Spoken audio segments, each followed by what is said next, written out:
Hello दोस्तों, आज की कहानी है शादी के बाद बेटी की मदद कितनी सही है।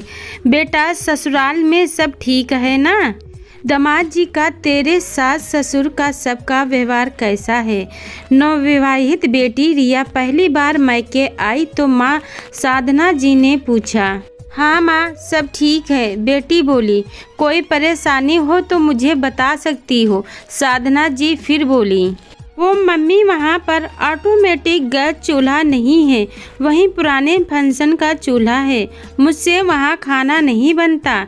मम्मी जी से बोला था, वो बोली भी जल्दी दूसरा मंगवा देंगी, पर तब तक परेशानी झेलनी होगी। रिया मुंह बनाते हुए बोली। साधना जी उस वक्त चुप रहीं, पर शाम को जब बेटी ससुराल वापस जाने लगी तो मेरी बेटी छोटी सी चीज के लिए परेशानी क्यों झेले? गैस चूल्हा रिया के हाथ में देते हुए साधना जी बोली और बेटी को गले लगा लिया। रिया भी खुशी खुशी वापस चली गई। ससुराल में सास के पूछने पर उसने कहा, मेरी मम्मी ने मेरी सुविधा के लिए दिलाया है, तो सास चुप हो गई। कुछ दिन बाद रिया अपने मायके कुछ दिन रहने आई। बेटा, गैस चूल्हा सही काम कर रहा है ना? अब तो कोई परेशानी नहीं? साधना जी ने चाय नाश्ते के बाद बेटी से पूछा। हाँ मम्मी, ठीक है, पर वहाँ माइक्रोवेव नहीं है जो खाना झटपट गर्म हो जाए। बार बार गर्मी में गैस के आगे खड़ा होकर ही सब काम करने पड़ते हैं, रिया बोली। बेटा, इस माइक्रोवेव को भी गाड़ी में रखवा लो। रिया जिस दिन वापस जा रही थी उस दिन साधना जी बाहर से आई और ऑटो रिक्शा से माइक्रोवेव उतारते हुए बोली, पर मम्मी, ये आपने क्यों खरीदा? रिया माइक्रोवेव देख बोली, कोई बात नहीं बेटा, तुम यहाँ रहने आई हो, कोई उपहार तो देना ही था, तो यहीं सही, साधना जी बोली। और रिया इस बार भी खुशी खुशी वापस चली गई। साधना, मुझे लगता है तुम्हें माइक्रोवेव नहीं लाना चाहिए था, साधना के पति श्रीकांत बोले। अरे, अपनी इकलौती बेटी को ऐसे कैसे परेशान होने दे सकती हूँ मैं छोटी सी चीज के लिए, साधना जी ने कहा और अंदर चली गई। बेटा, दिवाली आ रही है, सबके उपहार तो हमने खरीद लिए, तुम्हें कुछ चाहिए तो बताओ, साधना जी ने बेटी से फोन पर कहा। वो मम्मी, यहाँ पर फ्रिज छोटा है और पुराना भी है, अगर हो सके तो। रिया ने अपनी बात अधूरी छोड़ दी। चलो बेटा, मिलते हैं दिवाली पर, साधना जी ने ये कहा, फ़ोन काट दिया। दिवाली के तोहफे के साथ एक डबल फ्रिज लेकर साधना जी और श्रीकांत जी बेटी के घर पहुंच गए थे। ऐसे ही वक्त गुजरता गया और रिया अपने घर में कुछ न कुछ चीज़ की कमी का रोज़ रोना रोती और साधना जी तुरंत वो चीज़ उपलब्ध करवा देती। श्रीकांत जी पत्नी को बहुत समझाते, पर वो बेटी के मामले में उनकी एक ना सुनती। आज रिया की शादी की दूसरी सालगिरह है। साधना जी और श्रीकांत जी बेटी के ससुराल जाने की तैयारी कर रहे थे कि रिया वहां आ गई। मम्मी पापा, पुलकित रिया के पति को एक गाड़ी खरीदनी है जो 10 लाख की है। उसके पास 5 लाख तो हैं, क्या आप 5 लाख दे सकते हैं? हम जल्दी ही पैसा लौटा देंगे, रिया बोली। पर बेटा, गाड़ी तो हमने दी थी तुम्हारी शादी में, फिर अब दूसरी क्यों?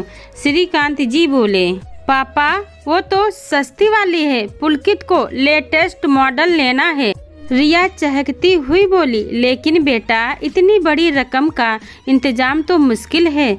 40-50 हजार की बात होती तो अलग बात थी, अब तुम्हारे पापा भी रिटायर हो गए हैं, साधना जी बोली। रिया नाराज हो घर से चली गई। उसे लगा उसके मम्मी पापा पैसा देना नहीं चाह रहे हैं। पापा को रिटायरमेंट का पैसा तो मिला होगा, जबकि वो नहीं जानती थी रिटायरमेंट के पैसे उसकी शादी के कर्जे में चले गए हैं। रिया बेटा, तुम वापस क्यों आ गई हो? सब ठीक तो है? 2 दिन बाद बेटी को दरवाजे पर देखा। साधना जी चौंक पड़ी। वो मम्मी, पुलकित नाराज है, बोलते हैं गाड़ी में तुम भी तो घूमोगी, आधे पैसे का जुगाड़ मैंने कर लिया है, आधा तुम नहीं लगा सकती क्या अपने माँ बाप से? वैसे तो तुम्हारी सहूलियत को हर चीज़ देते थे, आज मैंने बोला तो नखरे दिखा रहे हैं। आप अपने घर जाओ और पैसे लेकर लौटना। रिया ने रोते हुए सारी बात बताई। बेटा, ये तो दामाद जी ने बहुत गलत किया। 10-20 हजार की चीज़ और 5 लाख रुपए में ज़मीन आसमान का अंतर है। साधना जी तनिक रोष में बोली। पर मम्मी, वो बाद में लौटा देंगे ना, आप प्लीज़ अभी दे दो पैसे। रिया बोली। बेटा, पैसा है ही कहाँ, सब तो तुम्हारी शादी के कर्ज चुकाने में ख़त्म हो गया। हम खुद अपना गुजारा पेंशन से कर रहे हैं। मैं अभी दामाद जी से बात करता हूँ इस बारे में। श्रीकांत जी वहां आकर बोले और दामाद को फ़ोन लगाया, पर उसने उठाया नहीं। कई बार कोशिश करने पर भी फ़ोन नहीं उठा। पापा, वो नाराज़ हैं। अगर पैसे नहीं मिले तो वो मुझे घर में घुसने नहीं देंगे। रिया रोते हुए बोली। साधना जी और श्रीकांत जी ने बेटी को दिलासा दिया और शाम को बेटी को लेकर उसके ससुराल पहुँचे, पर वहाँ ताला था। रिया की सास तो बेटे के पास गांव गई हुई थी और पुलकित ऑफिस के काम से दूसरे शहर गया था।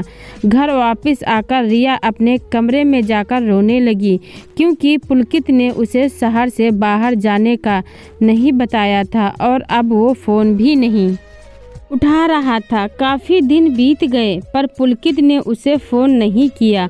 उसे ऐसा लग रहा था वो अकेली है, उसका कोई नहीं है, क्योंकि पति ने पैसों के लिए उसकी सुध नहीं ली और उसे लगता था माँ बाप पैसे देने नहीं चाहते। साधना, ये सब तुम्हारा किया धरा है।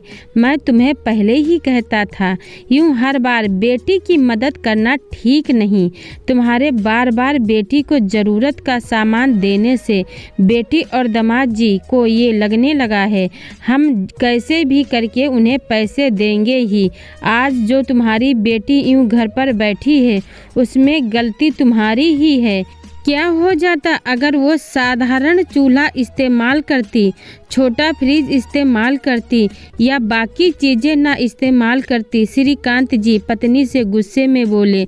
सही कहा आपने, मुझे लगता था मैं अपनी इकलौती बेटी की मदद कर रही हूँ, पर नहीं जानती थी मैं तो उसे पंगु बना रही हूँ। बहुत बड़ी गलती हो गई मुझसे, पर अब इसे किसी तरह सुधारिए।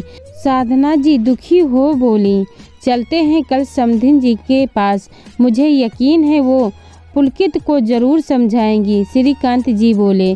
अगले दिन सुबह ही वो रिया को लेकर पुलकित के भाई के घर चले गए। वहाँ रिया की सास से बात हुई। उन्हें नहीं पता था रिया को पुलकित ने मायके भेज दिया है। हालांकि उन्होंने भी साधना जी और श्रीकांत जी से कहा कि आज जो हुआ उसमें कहीं न कहीं वो दोनों जिम्मेदार हैं। बेटी की शादी की है तो उसे थोड़ा खुद पर संघर्ष करने दीजिए। जरूरी नहीं जो पीहर में हो वहीं ससुराल में भी हो। फिर उन्होंने तुरंत पुलकित को फ़ोन करके आने को कहा। शाम तक पुलकित आया और माँ की डांट पड़ने पर उसे अपनी गलती का एहसास हुआ और वो रिया को साथ ले गया। साधना जी और श्रीकांत जी अपनी समधन का शुक्रिया अदा करते नहीं थक रहे थे। उनकी समझदारी ने बेटी का घर फिर से बसा दिया। दोस्तों, ऐसा अक्सर होता है, बेटी को ससुराल में थोड़ी भी परेशानी हो या किसी चीज़ की कमी हो, माता पिता तुरंत दिला देते हैं। ज़रूरत बाद में आदत बन जाती है और बेटी दामाद अनवंशक मांगे करने लगते हैं, जिनको पूरा न करने की दशा में बेटी को परेशानी भी झेलनी पड़ जाती या रिश्तों में खटास आ जाती है। बेटी को उपहार देना गलत नहीं, पर हर बार उसकी छोटी छोटी ज़रूरतें पूरी करना बच्चों को पंगु बना देता है और उन्हें सहारे की आदत पड़ जाती है। अपनी बेटी की शादी की है, उसका सुख दुख में साथ दीजिए, पर कुछ परेशानियों का सामना खुद भी करने दीजिए। ऐसी मदद का क्या फ़ायदा जो बेटी का घर ही तोड़ दे, क्योंकि हर सास रिया की सास की तरह समझदार नहीं होती। दोस्तों आपको कहानी अच्छी लगी हो तो वीडियो को लाइक शेयर करें और चैनल को सब्सक्राइब करें।